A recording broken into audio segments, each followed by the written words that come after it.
여러분이 오늘 이 시대 여기에 존재하는 이유가 여기에 있습니다. 이걸 떠나면 아무런 의미가 없어요.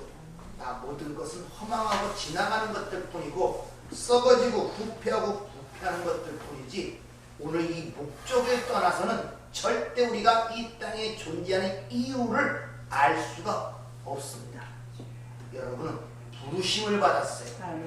여러분이 주어진 그 직분을 통하여 주어진 환경을 통하여 하나님의 복음을 증거하기 위하여 부르심을 띄웠다는 사실을 항상 스스로에게 항상 상기시키기를 부탁을 드립니다. 근데 이런 것들이 상기하기가 그렇게 쉽지가 않습니다. 왜? 이 세상 자체도 그럴 뿐만 아니라 우리 아직도 갖고 있는 이 썩어질 육신도 그것을 반대하고 이 세상을 통치한다는 이 세상 신도 그것을 싫어하기 때문에 그래요. 그래서 하나님의 복음 외에 다른 복음을 자꾸 우리에게 준다는 것입니다. 하나님의 복음에 다른 복음이 있다는 거예요. 다른 예수가 있단 말입니다. 다른 영이 있단 말입니다. 이게 얼마나 엄중한 문제인지 사도 바울은 갈라디아 전체를 통하여 이 복음이 무엇인가를 정확하게 설명하는데 특히 다른 복음은 없나니 내가 너에게 전한 복음 위에 다른 복음을 전하면 저주를 받을지어다. 아주 강력한 단어를 사용해서 이것에 대해서 우리에게 경계를 일깨우는 것을 우리가 지난주에 배웠습니다. 그리고 그 다른 복음이 무엇인가에 대하여 설명하기 위하여 이 모든 종교의 대표격이라고 할 수 있는 범신론의 대표격이라고 할 수 있는 불교의 가르침을 통하여 오늘날 교회가 가르치는 그 가르침과 도대체 무엇이 다른가를 여러분들에게 알려줌으로 말미암아 오늘날 교회가 하는 가르침이 뭐고 내가 듣는 복음이 무엇인가를 여러분에게 한번 상기를 시켰습니다. 하나님의 말씀을 들을 때 여러분이 기존에 알고 있던 세상적 상식을 갖고 아무런 불편 없이 받아들인다면 여러분이 지금 다른 복음을 듣고 있다는 걸 아셔야 됩니다. 네, 거듭나지 못한 자들, 성령이 내주하지 않은 자들은 절대 하나님의 복음을 올바르게 알아들을 수가 없기 때문에 그래요. 그래서 우리가 일반적으로 생각하는 그 하나님의 복음, 하나님의 말씀의 가르침이 무언가를 가리키기 위해서 불교의 그 가르침을 여러분에게 지난주에 설명해 놓은 거예요. 근데 우리가 별 다르지 않은 것 같은 생각이 안 들었습니까? 기독교는 내 자신이 부인되고 내가 포기가 되고 내가 뒷그림을 깨달아 오직 예수 그리스도의 피의 공로만을 의지하여 그 하나님이 우리에게 거저 입혀주시는 그리스도의 옷, 의의 옷을 입고만 들어가는 것이 천국입니다. 그게 구원이에요.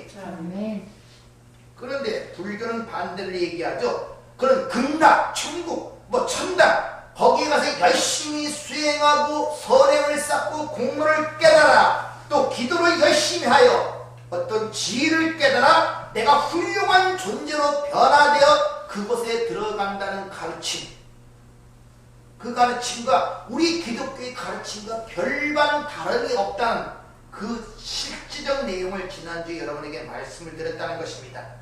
즉 모든 종교는 나로부터 출발되어 나의 유익을 위하여 끝나버리는 것입니다. 그러니까 여러분들이 처음에는 그렇게 우리가 못난 가운데 부르심을 받지만 여러분의 생각과 사고와 판단이 자꾸 변해가야 돼요. 나의 구원, 나의 만족, 나의 행복, 나의 성공 이런 식에서 끝나지 못하면 여러분 다른 복음으로 쫓아가는 거예요. 기독교는 하나님으로부터 출발하여 하나님에게로 결론나는 게 기독교입니다. 거기에 나라는 존재는 없단 말입니다. 그래서 우리가 항상 인간이 가장 소중하게 생각하는 자아, 나, 자아란 말이 스스로 자자, 나자 아닙니까? 스스로 있는 자 누굽니까? 하나님의 이름이에요.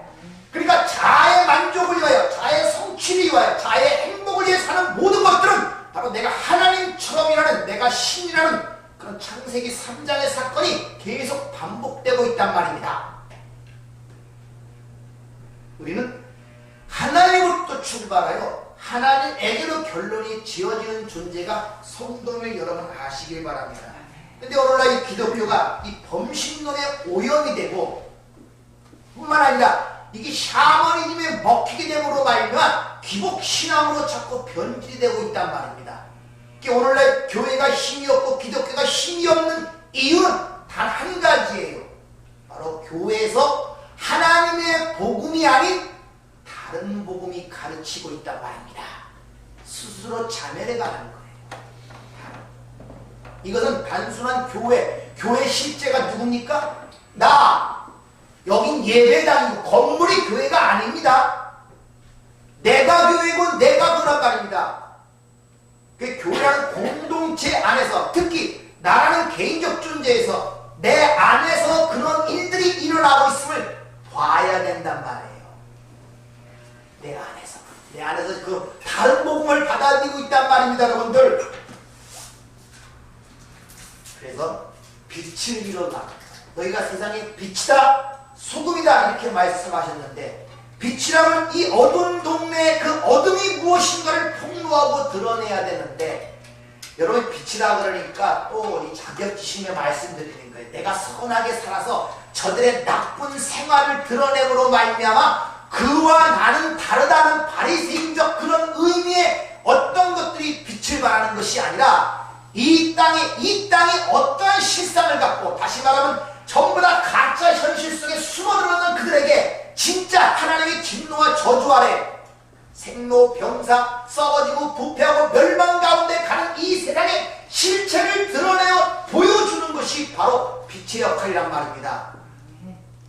다시 말하면 사람이 왜 살아야 되고, 왜 죽음이라는 문제가 있는가, 왜 질병에 시달려야 되는가, 왜 행복하고자 행복하지 못하는가, 왜 남을 미워하는 마음이 자꾸 생기는가, 왜 마음에 허망한가, 이런 문제의 원인이 무엇이고 그것이 뭘 뜻하는가를 가르쳐줘야 된단 말입니다. 이것이 빛을 말하는 거예요. 내가 저보다 낫다는 그런 의미가 아니라 여러분의 세상에 빛으로 살아가야 되는 거예요. 인간이 무엇인가를 가르쳐야 된단 말입니다. 인간이 짐승과 다르다는 사실을 가르쳐야 된단 말입니다.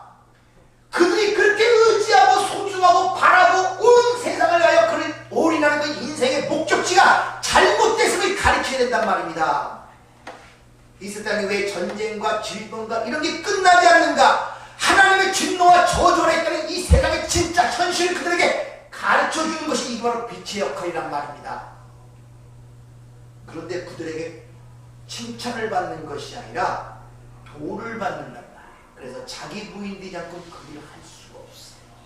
그들로부터 칭찬과 박수를 받으려는데 어찌 그 일을 할 수 있겠습니까? 그래서 내가 하나님의 기쁨을 구하랴, 사람의 기쁨을 구하랴, 내가 사람의 기쁨을 구하는 것은 그리스도의 종이 아니니라. 사도 바울이 갈라서 1장에 단호하게 얘기하고 있지 않습니까? 고린도 3장 11절에 봐도 예수 그리스도의 터 위에 세우지 아니한 것들은 다 사상누각입니다. 어떤 것도. 따라서 이같이 기독교의 복음은 내가 죽어야 사는데 스스로 절대 인간은 죽을 수가 없어요. 내 자신을 부인할 수가 없단 말입니다. 그 나를 부인할 수가 없단 말입니다. 절대. 인간은, 그래서 하나님께서 이 땅에 그 아들을 육신을 입고 보내서 우리를 끌어안고 죽고 우리를 함께 부활했다는 것이 기독교의 복음이란 말이에요. 예수가 나를 끌어안고 죽고 다시 부활하셨단 말입니다. 믿습니까? 아멘. 그래서 여러분이 거기서 옛사람은 같이 죽고 부활한 거예요. 근데 그게 뭔지를 모르잖아요. 그래서 예수와 함께 죽는다는 것이 무엇인가를 현실의 삶 속의 체험과 경험을 통해 알아가는 것이 신앙생활이란 말이에요. 도대체 이 십자가에 죽는다는 게 뭐고, 자기 부인이 뭐고, 왜 죽어야 되는지를 거기서 깨달아야 된단 말이에요. 이게 삶을 통하여 배우는 거예요, 여러분들. 삶을 통하여 그냥 지식적으로 한마디로 보고 아는 것이 아니라 경험을 통하여 배워야 된단 말입니다. 그래서 한 생명이 탄생하기 위해서는 여자의 희생이 필요한 거예요. 산고의 고통을 통과해야만이 생명이 통과한단 말입니다. 그러면 이것이 우리에게 어떻게 기쁜 소식이 되냔 말이에요. 내가 죽어야 된다는데 이게 어찌 복음이 될 수 있냔 말이에요. 복음의 기쁜 소식이라 그러잖아요. 복음의 내용을 들을 때 우리의 육적인 사고와 생각들을 깨고 들어온다고 합니다. 그게 아파요. 절대 하나님 기쁘게 하지 않습니다. 왜 자기를 부인하라 그러는데 그게 기쁜 소식이 됩니까? 근데 왜 그 복음이 기쁜 소식이 될 수 있는가? 그것이 왜 우리를 이 땅에서, 이 세상에서 자유케 하는가를 깨달아야 된단 말이에요. 그 복음이 나를 어떻게 자유케 하는가를 알 때 기쁜 소식으로 우리에게 다가올 수 있단 말입니다. 자, 한번 율법의 문제에 대해서 주님이 이렇게 말씀하시는데 우리가 산상수훈이 배웠는데 한번 잘 들어보세요. 제가 읽고 오라고 했죠. 그 내용을 머릿속에 대충 기억하고 계시길 바랍니다. 어떤 말씀이 있는지 마태복음 17절부터 20절까지. 내가 율법이나 선지자를 폐하러 온 줄로 생각하지 말라. 폐하러 온 것이 아니요 완전하게 하려 함이라. 진실로 너희에게 이르노니 천지가 없어지기 전에는 율법의 1.1획도 결코 없어지지 아니하고 다 이루리라. 그러므로 누구든지 이 계명 중에 지극히 작은 것 하나라도 버리고 또 그같이 사람을 가르치는 자는 천국에서 지극히 작다 일컬음을 받을 것이요 누구든지 이를 행하며 가르치는 자는 천국에서 크다 일컬음을 받으리라. 내가 너희에게 이르노니 너희 의가 서기관과 바리새인보다 더 낫지 못하면 결코 천국에 들어가지 못하리라. 작은 것 하나라도 버리면 작다 일컬음을 것이고 작은 것도 버리지 않고 지키면 큰 자가 된대요. 그러면서 하시는 말씀이 너희가 바리새인과 서기관의 의보다 더 낫지 못하면 천국에 들어가지 못한다는 것입니다. 그러니까 바리새인과 서기관 정도의 의 갖고는 안 되고 율법적 행위 갖고는 안 되고 그들은 얼마나 율법을 잘 지키는지 여러분 성경을 통해 알잖아요. 일주일에 2번씩 금식해서 그들로 가난한 과부를 도왔다니까요. 안식일은 목숨을 걸고 거쳤어요. 그렇게 여러분 지금 사십니까? 근데 그들도 천국 못 들어간대요. 그들보다 더 나아야 들어간다는 거예요. 그러니까 오늘 본문 말씀을 보면은 무섭지 않습니까? 여러분 이 말씀이 가슴에 닿지 않기 때문에 문자적으로 이게 율법적으로 딱 그 내용 오늘 보이는 대로 맞추보면은 뭐라 씁니까? 율법을 지키는 것과 안 지키는 것의 차이에서 큰 자의 작은 자의 차등이 생긴다는 거예요. 들어가고 들어가지 못한다는 것을 우리에게 얘기하는 것처럼 보이지 않습니까? 예수님이 하신 말씀에 여기도 마태복음 5장에 있는 말씀은요. 뿐만 아니라 야고보서에 보면은 율법을 잘 지키다가 99개를 지키다가 하나만 어기면 모든 게 어긴게 된다요. 그게 무슨 말이겠습니까 이것이? 지키라 소리니까 지키지 말라 소리니까. 쉬운 말로 너희의 힘으로 천국 들어갈 자가 하나도 없다는 말이에요. 근데 우리는 이걸 들을 때 그런 생각을 안 들잖아요. 버리면 작은 자고 지키면 큰 자니까 큰 자 되려고 노력하잖아요. 네. 하나도 1.1획도 전부 다 지켜야 된다고 얘기를 하잖아요. 하나만 어겨도 다 못 지키게 된다고 얘기를 하잖아요.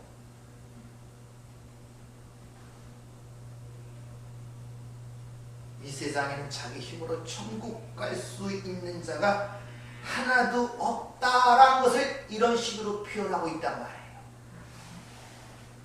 아시겠습니까? 어느 누구도 스스로 천국 갈 자는 하나도 없다는 것입니다. 율법과 선지자라는 말은 하나님의 말씀입니다. 하나님 말씀들처럼 율법과 선지자, 구약 전체가 율법과 말씀 아닙니까? 근데 거기서 1.1획도 버려지면 안 된다고 주님이 말씀하고 있죠. 그럼 우리가 지킬 줄 모르는, 우리가 지킬 것이 우리의 형편이 아니 우리의 능력이 어떤 하나님의 말씀, 율법을 주면 지킬 수 있다고 생각하겠습니까? 지킬 수 없다고 생각하겠습니까?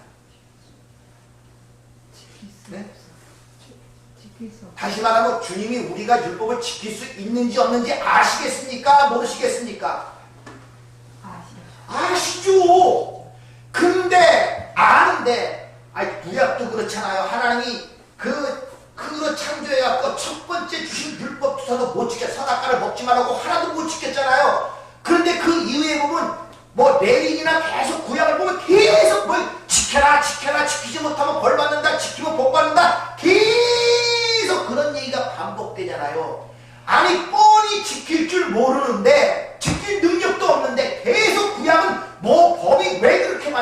이거 지키고 저거 지키고 이거 지키고 잘 지켜야 복 받고 지키지 못하면 벌 받는다. 이런 얘기들이 왜 계속 반복돼? 뻔히 알면서 이런 얘기를 계속 반복하는 그 의중이 뭐냐 말이야. 의중이.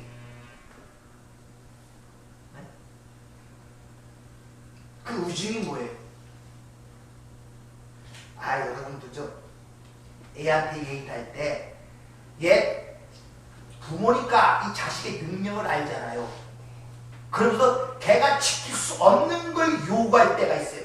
그럴 때 그 부모의 의중이 뭡니까? 네가 그걸 한번 해서 그 지켜라 그런 얘기를 의도하는 겁니까? 그 무슨 의도로 얘기하는 거예요? 빨리 지키지 못할 줄 아는데 너 그거 해야 돼? 이게 무슨 말입니까? 아무 생각 없이 얘기합니까? 부모가 그런 얘기를 자세하게 할 때 무슨 의도를 갖고 있냔 말이에요. 어떤 의미로 진짜 그거 지켜야 돼? 너 안 지키면 나한테 혼나? 이런 의도로 그 얘기를 하는 겁니까? 아니잖아요. 너는 그럴 능력이 되지 않아. 그걸 밝히는 거잖아. 그러니까 헛된데 힘을 허비하지 마. 너는 그쪽으로 안 돼. 헛된데 힘을 허비하지 마. 왜 시간을 낭비하려고 그래? 좀 다시 생각해봐. 이런 마음을 갖고 얘기하는 거야. 그래 너 그거 해야 돼? 안 하면 혼나? 이 말은 무슨 말입니까? 그런 의미를 갖고 있잖아요. 부모는 그런 얘기를 할 때.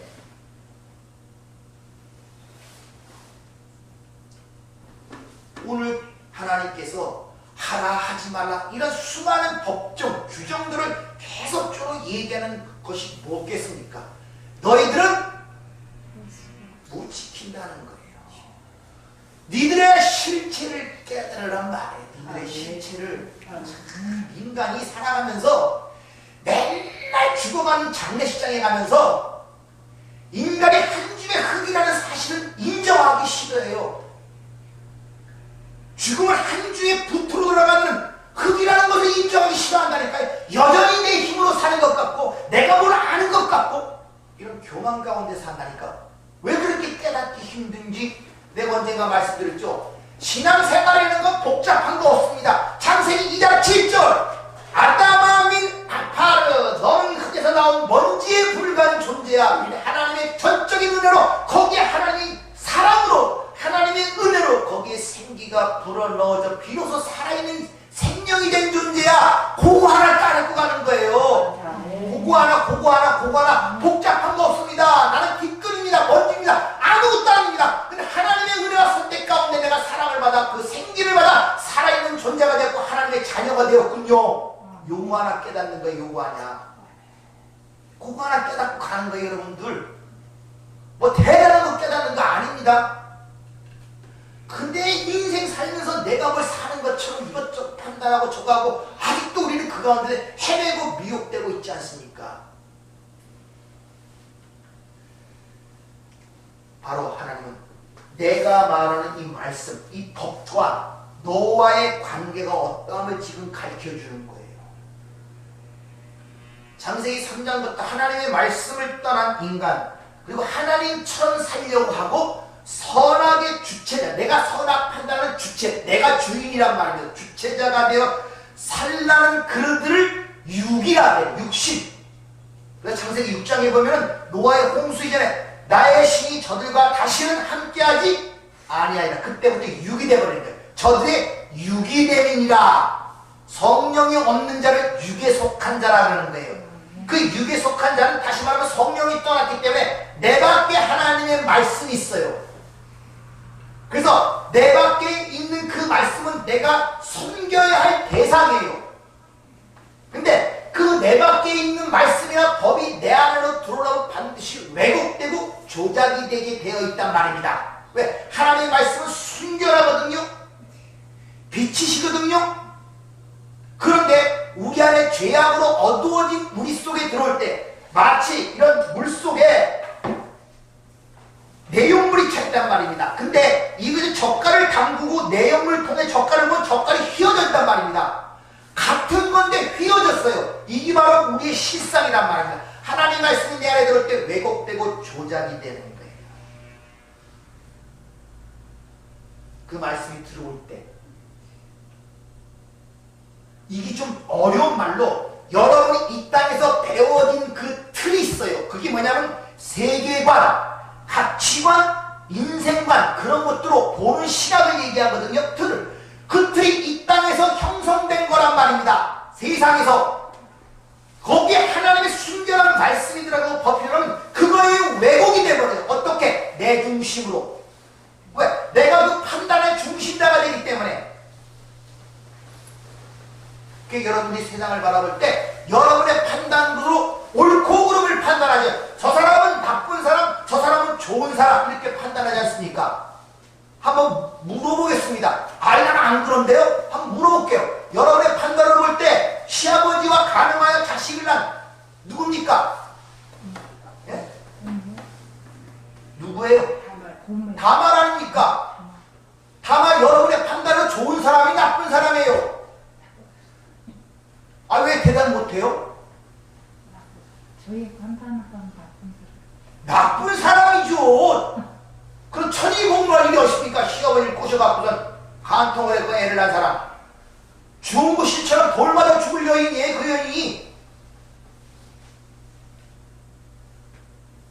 여러분이 갖고 있는 틀로 그 사람이 올바른 의의로 보입니까? 아, 근데 예수님의 족보에 그 사람이 올라와 있다니까요.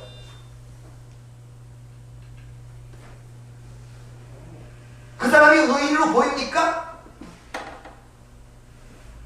여러분이 갖고 있는 세계관과 가치관과 인생과 도덕과 윤리관으로 그렇게 안 보여요. 속에 꿍해요. 어찌 그런 일이 있을 수가 있지. 그건 속으로 묻어두는 거예요. 물어보지도 않고. 그게 뭔지도 모르니까. 도대체 야곱이 제 아버지를 죽여고 장자권 축복 있는 게 그게 윤리 도덕적 여러분이 갖고 있는 세계관과 가치관은 게 맞는 일이에요. 그게 나쁜 사기친 일이죠.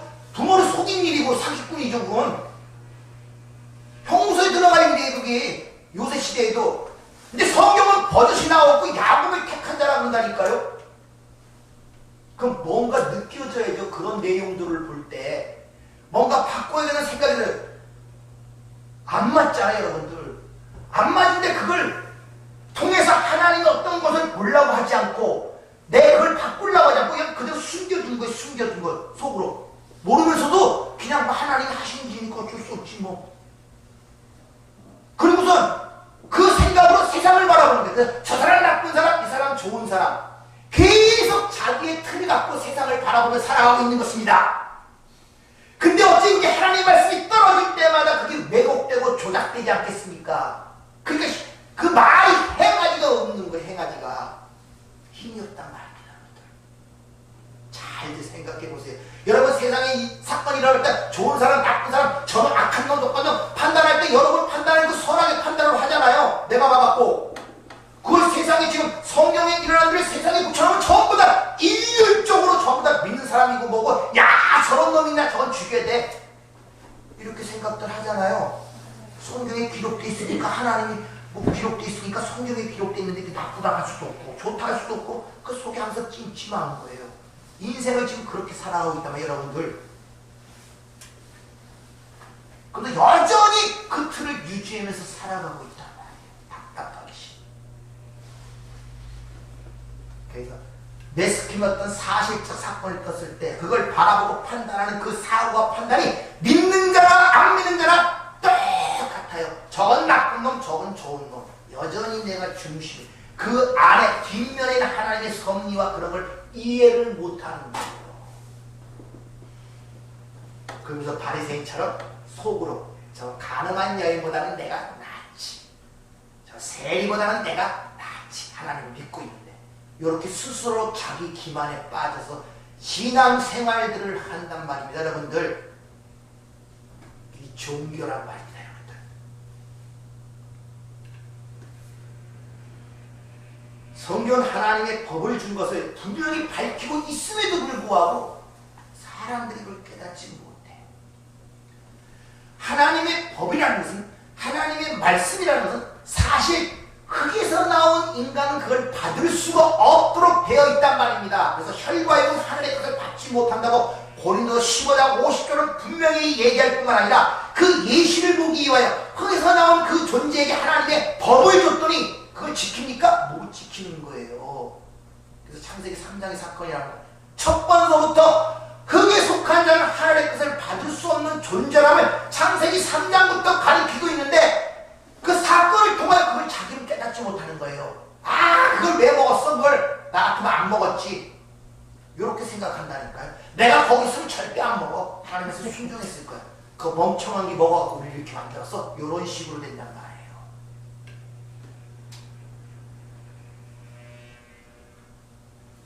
하나님의 법은 하나님처럼 되고 싶어하는 인간들의 그 무능함과 연약함을 폭로할 뿐 아니라 죄가 뭔지를 깨닫게 하고 로마서 3장에는 온 세상을 하나님의 심판 아래에 있게 하려 하기 위해서 율법을 주었다고 성경은 분명히 기록하고 있단 말입니다. 다시 말 하나님이 법을 주신 이유는 바로 이 세상에 하나님의 진노와 저주 아래 있음을 깨닫게 하기 위해서 율법을 줬단 말입니다. 그럼 하나님의 법을 들을 때, 하나님의 말씀을 들을 때, 아, 우리 인생에 하나님의 진노와 저주 아래 있을 수밖에 없는 인생이라는 걸 깨달아야 되는데, 내가 몇 가지를 지켜서 세상 사람보다 더 어떻게 하나님께 가까이 나갈까, 복을 받을까 이렇게 생각하고 있단 말이에요.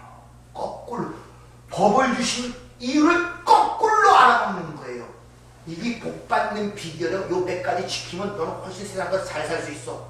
신명기 8장에 들어가도 복을 받고 나가도 복을 받고 떡반죽에 복을 받고 복을 받고 복을 받고 뭐 내 말을 지키면 그러니까 어떻게 이걸 지키려고 막 바등바등 되는 거예요.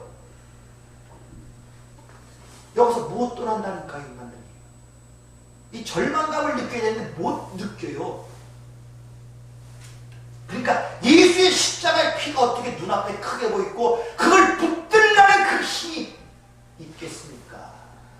자기 절망감을 못 느끼는데 그냥 다리 아플 때 한 번씩 그 다리 두드려주고 내 다리 한 지팡이 정도는 의지할 수 있죠. 그러나 인생을 못 맡깁니다. 그 다리 나면은 금세 털고 일어나면 예수 필요 없어요. 신앙생활이 그게 반복해요. 힘들고 어릴 때 예수요 예수요 나를 도와주세요. 하나님 나를 도와주세요. 힘들게 도와주세요. 그 순간이 지나면 언제 그랬다시피 또 싹 사라져가고 아무 생각 없어요. 내 인생을 맡기지 못해요. 내 인생을 맡기지 못한단 말입니다. 하나님이 바보입니까? 나를 믿는지 네 인생을 나에게 주로 있는지 그걸 모르겠습니까? 절대 그렇지 않다는 것입니다. 로마서 3장 19절 우리가 알거니와 우리 율법이 말하는 바는 율법 아래 있는 자들에게 말하는 것이니 모든 입을 막고 모든 세상으로 하나님의 심판 아래 있게 하려 합니다. 그러므로 율법의 행위로는 그 앞에 의롭다 하실 얻을 유체가 없나니 율법으로는 죄를 깨달음이라. 분명히 성경은 그런 식으로 줬는데 서기관과 바리새인들은 어떻게 하든지 그 율법을 잘 지켜낼 수 있다고 생각하여 열심을 부린 것입니다. 그 율법을 얼만큼 잘 지키고 더 지킬 수 있는가를 보이기 위해서 메시나라든지 탈무드 같은 걸 만들어내갖고 더 많은 항목들을 만들어놓고 우리는 이만큼 지킨다고 자신을 내보이는 게 바로 바리새인과 율법사들이었단 말입니다. 그런데 이렇게 타락한 인간들에게 하나님의 말씀의 빛이 율법이 들어오게 되면 이상한 일이 일어나요. 우리 안에 보이지 않던 그 죄가 거기서 드러나게 됩니다. 그놈이 죄가 드러난단 말은 성경은 죄를 항상 의인화시킵니다. 하나의 세력이고 능력이란 말입니다. 그것이 우리 안에서 살아나면서 우리에게 이 육신을 갖던 우리에게 행위를 요구하게 됩니다. 무슨 말입니까?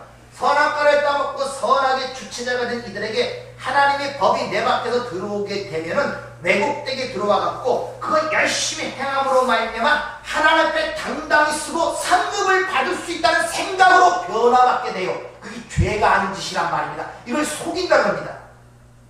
부추긴단 말이에요. 바울서다가 로마서 7장 11절에 죄가 기회를 타서 계명으로 말미암아 나를 속이고 그것으로 나를 죽였다는 것입니다. 그래서 생명에 이르러 그 지고지순한 그 계명이 도리어 내게 사망에 이르게 하는 게 되었다는 것입니다.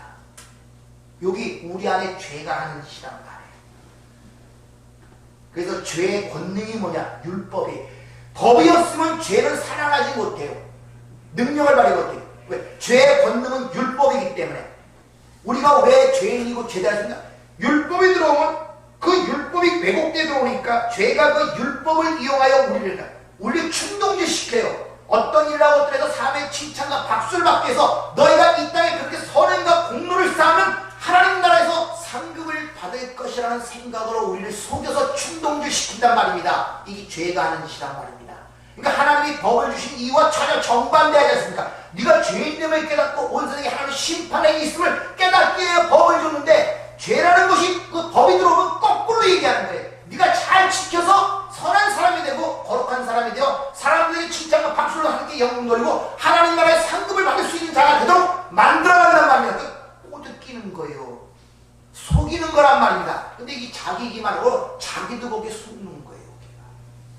그래서 우리를 죄의 종로로 판다고 성경은 이야기하고 있단 말입니다. 그래서 계명의 이름에 죄는 살아나고 나는 죽었다 이렇게 얘기하는 이유가 바로 거기 있단 말입니다. 따라서 하나님의 말씀, 즉 성령에 의하여 거듭내지 않은 자들은 하나님의 말씀을 받을 때 다 뭐로 받느냐? 법으로 받아요. 율법으로 받습니다. 근데 그 계명이 딱 들어오는 순간에 우리 안에 담겨져 있던 죄가 살아나면서 그 계명을 통해 우리를 지배하는 거예요. 착하게 살아야 돼. 말씀대로 살아야 네가 복을 받아. 그래야 구원받지. 너는 믿는 자니까 안 믿는 자 훨씬 나아야 될 거 아니야. 자꾸 분리를 시켜요. 바리새인의 생각으로 충동질을 시킨단 말입니다. 그리고 자기 의를 자랑하도록 만든단 말입니다. 바로 이것이 주님이 말씀하시는 수고하고 무거운 짐이라는 것입니다. 그래서 항상 죄의식을 갖고 살아요. 모든 사람들은 다 죄의식이 있어요. 열심히 어떤 구제가고 자기 재산을 팔아 가난한 자도 없고 그 이면은 뭐가 있는 줄 아십니까? 죄의식이 있어서 그래요. 그리고 그걸로 캄프라치 시키는 거예요. 나는 이만큼 선행을 베풀었어. 그 알게 모르게 하늘에 상급이 쌓여. 요 자기 스스로 기만에 속아서 그 위로를 갖고 산다니까요. 모든 사람들이. 이게 유독 뭐 여러 가지가 있죠. 그래서 웨스턴 그 영화 같은 거 보면 강도지에서 은행 강도해갖고 사람 죽이고 돈 뺏어갖고 뭐 하는지 아십니까? 성당에 가서 그 돈 일부를 줘요. 그리고 거기서 신부에게 고해성사합니다. 이러면서 그걸로 자기의 죄의식이 마감이 되어버리는 거예요. 인간들은 그렇단 말이에요. 그래서 말씀과 하나님의 말씀과 분리되어 사는 인간은 결국 죽을 때까지 죄만 생산해낼 수밖에 없고 죄의 종으로 살아가기 때문에 우리를 죄의 몸, 사망의 몸, 로마서 6장 6절은 그렇게 표현하죠. 그러니까 죄인에서 나오는 모든 것들은 다 죄밖에 없는 거예요. 그러니까 죄 중에 잉태되어서 죄악 중에 출생되어 평생 동안 죄만 내다가 멸망, 사망에 이르는 것이 인생이란 말입니다. 이걸 아는 자들이 그들에게 가르쳐주는 게 이게 빛의 역할이란 말입니다, 여러분들. 근데 그것이 내가 깨달아줘야지. 내가 봐야지 그 얘기를 확실히 얘기하지. 나도 그게 긴가민가 하고 싶은데 어떻게 얘기합니까? 내가 싫어하는 얘기를 남에게 어떻게 얘기를 해요? 말하죠. 기쁜 소식으로 들리질 않는데. 따라서 창세기 3장 이후에 아담의 모든 후손들은 죄 가운데 잉태되고 죄악 중에 출생된단 말이에요. 죄인으로 살아가다 죄만 짓는 거예요. 그래서 죄와 사망의 법 아래서 사는 자들, 그들은 허물과 죄로 죽었다 이렇게 얘기한 것입니다. 성경에서. 그러니까 산다고 하지만 죽은 자들, 날 때부터 소경된 자들이란 말입니다. 여러분들 하나님의 부르심에 의해 보내심마다 소경에 눈을 뜬 자라니까 어떻게 소경된 자의 삶과 눈을 뜬 자의 삶이 같을 수가 있어요. 똑같은 걸 보는데 어떻게 같이 볼 수가 있냔 말입니다. 여러분들 절대 그럴 수 없잖아요. 어찌 눈을 뜬 소경과 진짜 눈을 뜬 자와 같은 내용을 보는데 똑같이 볼 수가 있냔 말이에요. 그럴 수가 없잖아요. 여러분들 절대 그럴 수가 없잖아요. 그럼 여러분 눈 뜬 자는 여러분이 예전에 보던 눈과 지금 보던 눈과 달라졌는가를 스스로 살펴봐야 되겠습니까? 세상을 바라보는 눈, 인생을 바라보는 눈, 내 생명을 바라보는 눈, 주위를 바라보는 눈, 이런 것들이 옛날과 똑같이 그것이 그대로 보이기 때문에 뭔가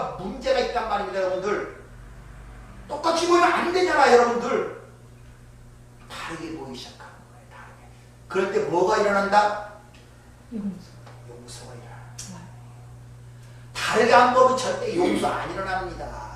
아무리 하나님 원수 사랑했다고 마음속에 꾹꾹 눌러두고 저 뒤편에 물러도 때만 되면 그것이 또아리를 틀고 머리를 바짝 들어서 여러분의 삶을 피폐하게 만든단 말입니다. 다른 시각으로 봐야 된다. 원수를 사랑하는 말이 그런 뜻이에요. 여러분들.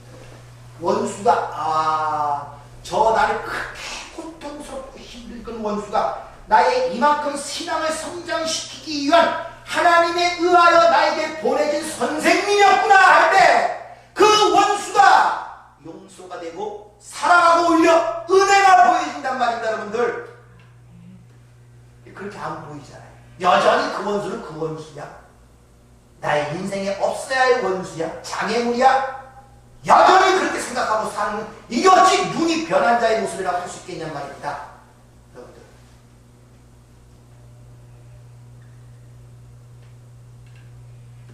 그래서 바울은 로마서 7장에 나는 육신에 속하여 죄 아래 팔렸다.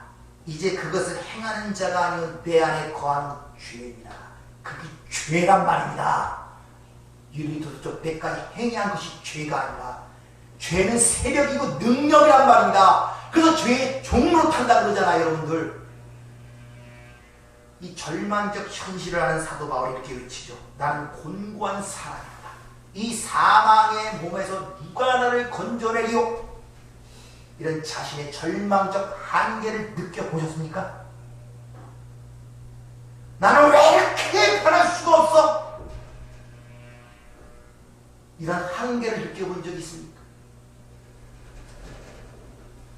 그래야 우리 주 예수 그리스도 말미암아 구원을 주시는 그 하나님의 은혜와 영광의 찬송을 올릴 수 있는 진정한 고백이 나오는 거란 말입니다. 감동이 나온단 말입니다. 구원의 감격이 난단 말입니다. 이렇게 그 절망적 현실 속에서 해결 방법은 딱 하나예요. 절대 내 밖에 육신 갖고 못 지키잖아요. 못 지키잖아요. 절대로. 그 방법은 딱 하나예요. 그 법과 그 말씀과 육신이 하나가 됩니다. 아시겠습니까? 즉 새 언약에 의하면 그 말씀이 내 안에 들어와 새겨지는 거예요. 그걸 새 언약이라고 합니다. 한번 제가 읽고 오라고 말씀드렸죠. 에레미야 31장 31절로 34절 새 언약의 내용입니다. 잘 들어보세요.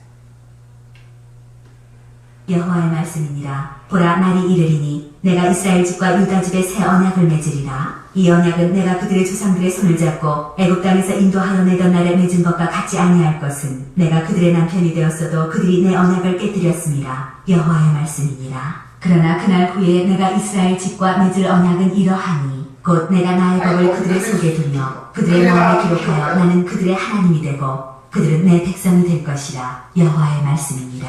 그들이 다시는 각기 이웃과 형제를 가리켜 이르기를 너는 여호와를 알라 하지 아니하리니 이는 작은 자로부터 큰 자까지 다 나를 알기 때문이라. 내가 그들의 악행을 사하고 다시는 그 죄를 기억하지 아니하리라. 여호와의 말씀이니라. 내가 나의 법을 그들 속에 두며 그들을 마음에 기록하여 그들의 하나님이 되고 그들은 내 백성이 되리라. 그들이 다시는 각각 이웃과 형제를 위하여 이르기를 너는 여호와를 알라 하지 아니하리니 왜? 그분과 내가 하나가 됐기 때문에. 이들이 찾아다닐 필요가 없어요. 여기 있다 저기 있다 할 필요가 없단 말입니다. 내 밖에 대상으로 내가 지켜야 할 이유가 없단 말이야. 왜? 그 말씀이 내가 있기 때문에. 그걸 하나님의 아들이라고 하는 거예요. 이런 걸 알아먹지 못하니 내가 하나님의 아들이라는 예수님을 향하여 네가 자칫 사람이 되어 하나님을 아들이라고 그러냐 그랬더니 무슨 소리야? 하나님의 말씀을 받은 자를 아들이라 성경에 기록했거늘 내가 하나님의 아들이라고 해서 너희가 어떻게 참담하다고 말하느냐 이렇게 얘기하잖아요. SS는 또 이렇게 얘기합니다. 36장 26절 새 영을 너희 속에 두고 새 마음을 너희에게 주되 너희 육신에서 굳은 마음을 제거하고 부드러운 마음을 줄 것이며 또 내 영을 너희 속에 두어 너희로 내 율례를 행하게 하리니 너희가 내 규례를 지켜 행할지니라. 27절에 보면 뭐 행하다는 말이 많이 나오니까 뭐 지켜 행한다는 말로 오해할까봐 제가 원어로 했습니다. 율례를 행하게 한다는 행하가 얄라드 내 규례 내가 행한 틀 속으로 너희가 내게 오게 하면 그 법이 너희에게 가게 한다 이 말이에요. 이게 행하다가 얄라드라고 이렇게 해석이 됐는데 너희가 내 규례 미시파트 내 공의를 지켜 이게 아사 이게 바로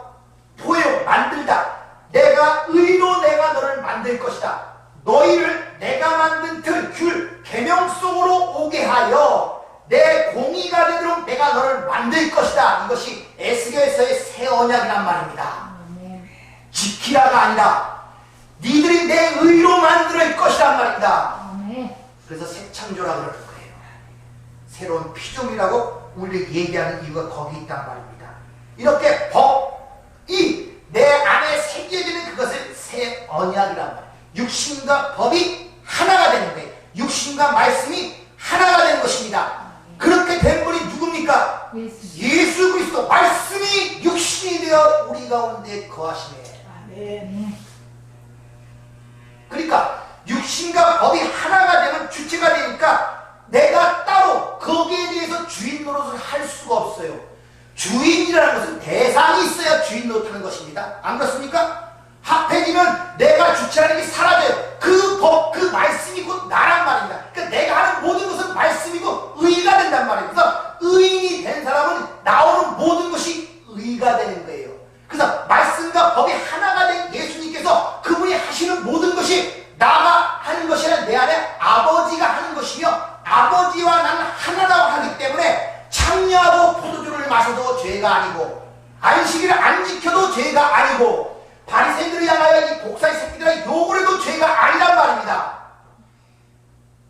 왜? 하나가 됐기 때문에. 왜? 하나가 된 줄은 그 나온 모든 행위가 합력하여 뭐를 이룬다? 선을 이룬다 그러잖아요. 하나님의 뜻을 이루는 거기 때문에. 그래서 다말이 시아버지와 관계하여 자식을 낳아도 그게 선이 되는 거예요. 합력하여 하나님의 뜻을 드러내는 것이 되기 때문에. 아멘.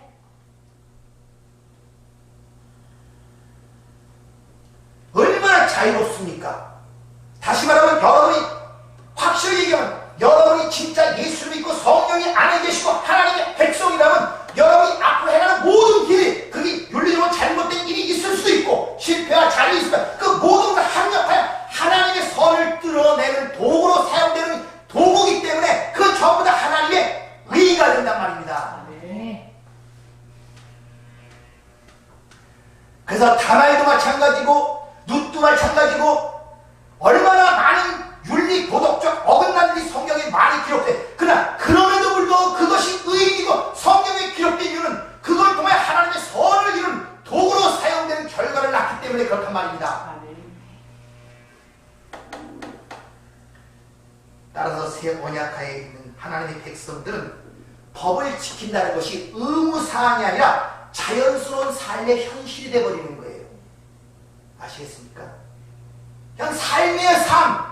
그래서 내게 주어진 이 모든 것들 있지 않습니까? 모든 것들 거기에 우리 똑같이 살아요. 세상에 살기 때문에 때로는 좌절할 수 있고 실패할 수 있고 윤리도덕 나쁜 일 할 수 있고 미움을 가질 수 있고 그러나 그 모든 것들은 하나님의 뜻을 이루기 위한 도구이기 때문에 선이란 말입니다.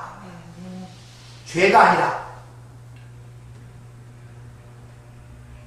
그래서 요한복음 15장 7절 너희가 내 안에 거하고 내 말이 너희 안에 거하면 무엇이든지 원하는 대로 구하라 그리하면 이루리라. 왜? 무엇이 그 넬로스 그 안의 뜻이 하나님의 뜻이기 때문에 그대로 이루어지는 것이란 말입니다. 왜? 연합이 되어 있기 때문에 니들이 내 안에 있고 내 말이 너희 안에 있고 너와 나가 하나이기 때문에. 그래서 요한복음 17장 마지막 대단한 기도의 주제가 뭡니까? 아버지가 우리가 하나가 된 것 같이 저들도 우리와 하나가 되게 하소서. 네. 하나가 되게 하소서. 이게 기독교란 말이에요.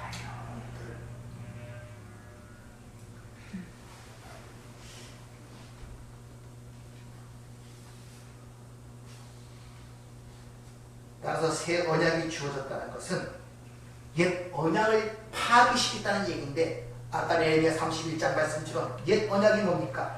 율법, 법을 내 밖에 말씀, 법으로 받아들여 그걸 지키면 복을 받고 지키지 않으면 저주를 받는다. 그것이 옛 언약이란 말입니다.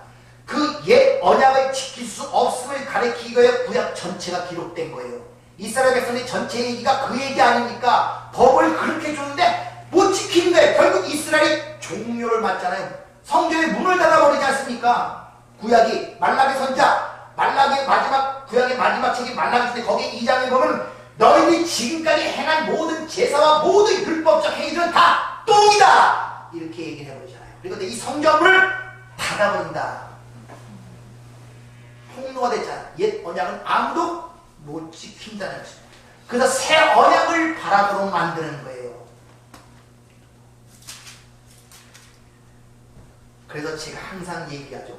말씀이신 그 예수가 내 밖에 섬김의 대상으로 있으면 구원 못 받습니다.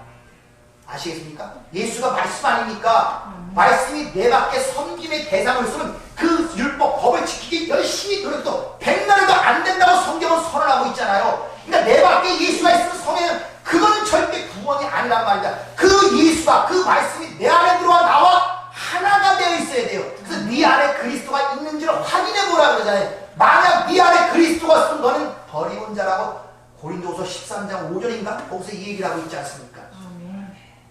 근데 우리 신앙생활이라는 것이 전부 다 밖에서 찾아요. 밖에서.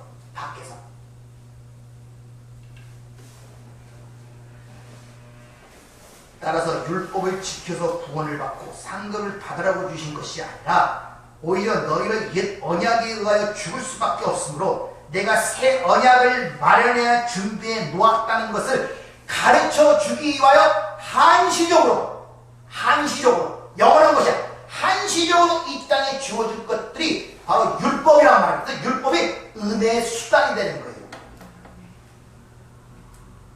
은혜의 수단이 된단 말입니다.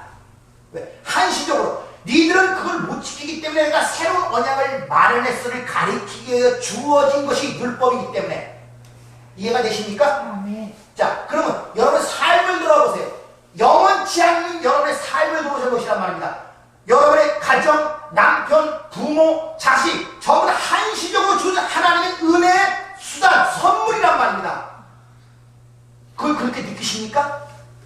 은혜의 선물로 느끼십니까? 한시적인 걸 느끼십니까? 영원치 못한 걸 느끼십니까? 그럼 그것 중에 하나님의 은혜의 수단으로 준 것 때문에 그것 중에 하나님의 은혜를 알아먹어야 되는데 거기에 모든 삶의 초점과 목적과 그게 다 거기 붙어 있으면 그 영원치 못한 한시적인 것을 모르는 거예요. 잠시 사는 동안에 거기서 하나님의 은혜를 깨닫고 하나님의 사랑을 알려고 준 것이란 말입니다. 근데 그 가정이 원수가 되고 그 가정이 비판되고 박탈되고 위협하고 증오하는 그게 어찌 하나님의 은혜의 선물이라고 그 목적을 안 살리겠냔 말이에요. 그렇게 못되는 이유가 뭔지 아십니까? 그게 목적이기 때문에. 그 영원치 못한 한시적인 가정이 목적이고 남편이 목적이고 아내가 목적이고 자식이 목적이기 때문에 그래요. 영원하지 않잖아요. 이건요. 한시로 준 거란 말이에요. 하나님의 은혜를 가르치기 위해서. 그렇게 바라봐야 되는 거예요. 여러분들. 그 한시로 죽는데 그걸 사라져가는 것들을 그렇게 아까워하면서 애통해하면서 마치 영원히 산 것처럼 거기에 목매인 자들의 삶의 모습이 어떻게 눈뜬 자의 모습이라고 할 수 있겠냔 말이에요. 여러분들. 하나님의 은혜를 모르는 거예요. 섭리를 모르는 거예요. 아직도 이 땅에 뿌리를 갖고 싶은 거예요. 이 땅에 생활을 하고 싶은 거예요. 내 나라가 영이라는 것입니다. 하나님 나라가 아니라는 거예요. 그래서 율법을 갈라디아서 아주 잘 설명해 주신 목적을 갈라디아서 3장 22절 읽어보라고 했죠. 제가 잘 들어보세요. 21절부터 27절까지. 그러나 성경이 모든 것을 죄 아래에 가두었으니 이는 예수 그리스도를 믿음으로 말미암는 약속을 믿는 자들에게 주려 함이라. 믿음이 오기 전에 우리는 율법 아래에 매인 바 되고 계시될 믿음의 때까지 갇혔느니라. 이같이 율법이 우리를 그리스도께로 인도하는 초등교사가 되어 우리로 하여금 믿음으로 말미암아 의롭다함을 얻게 하려 함이라. 믿음이 온 후로는 우리가 초등교사 아래에 있지 아니하도다. 너희가 다 믿음으로 말미암아 그리스도 예수 안에서 하나님의 아들이 되었으니 누구든지 그리스도와 합하기 위하여 세례를 받은 자는 그리스도로 옷 입었느니라. 아멘. 율법이 누구로 인도하게 주어진 거라고요? 예수 그리스도. 다시 말하면 율법은 니들의 사는 이 세상이 그 하나님의 심판 아래 있음을 깨닫게 하고 너의 실체가 흙이고 먼지고 어둠이고 죄임을 깨닫게 하여 그지 예수 참뜻으로 오신 그 예수만이 유일한 희망이며 소망이며 승리임을 알기 위해서 그들로 인도하기 위해 주어진 것이란 말입니다. 따라서 교회에서 전하는 이 하나님의 복음이라는 것은 그들의 실체를 깨게 해요. 주여 나를 불쌍히 여겨주소. 주님만 의지합니다. 예수의 피만 필요합니다. 나는 아무것도 아닙니다. 이런 식으로 밀려가는 식으로 나가는 게 하나님의 복음이지 그 그들의 인간의 어떤 충동과 기분과 감정을 잘 동력하여 하나님이 도우시니까 이것은 성공하고 편안을 살아라, 이러면 다른 복음이란 말이에요.